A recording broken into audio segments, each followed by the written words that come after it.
Huge spike in player count for Bloodborne before Elden Ring DLC.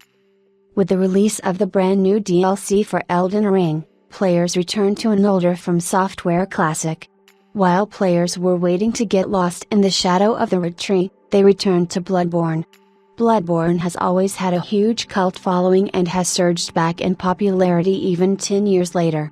While players are still waiting and hoping for the day that the game comes to PC, players who have access to the game via PlayStation 4 or 5 have been jumping back into the game as they waited for the DLC to drop.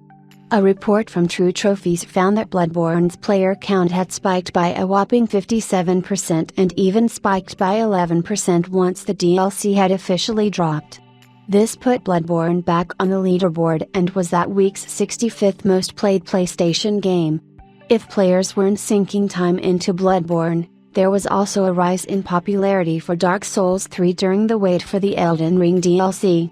However, the number of players who sunk time into Dark Souls 3 was significantly smaller, at a measly 5.6%. It's fascinating to see that even 10 years later, Bloodborne is still incredibly popular, with many people replaying it multiple times or even people playing it for the first time ever. The fan base has been asking for a 60 FPS patch or even a PC port for many years, but it seems that Sony is still ignoring their call in favor of other PlayStation games, such as Ghost of Tsushima and The Last of Us.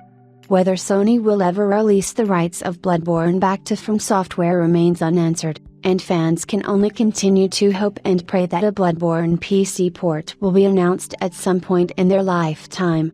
From Software certainly isn't opposed, but it's all in Sony's hands. With Elden Ring being one of the biggest game releases in recent years and having some of the biggest hype for the DLC, it would be the perfect opportunity for Sony to drop an announcement like that and bring further buzz and excitement to those in the community, as well as making Bloodborne a more accessible game.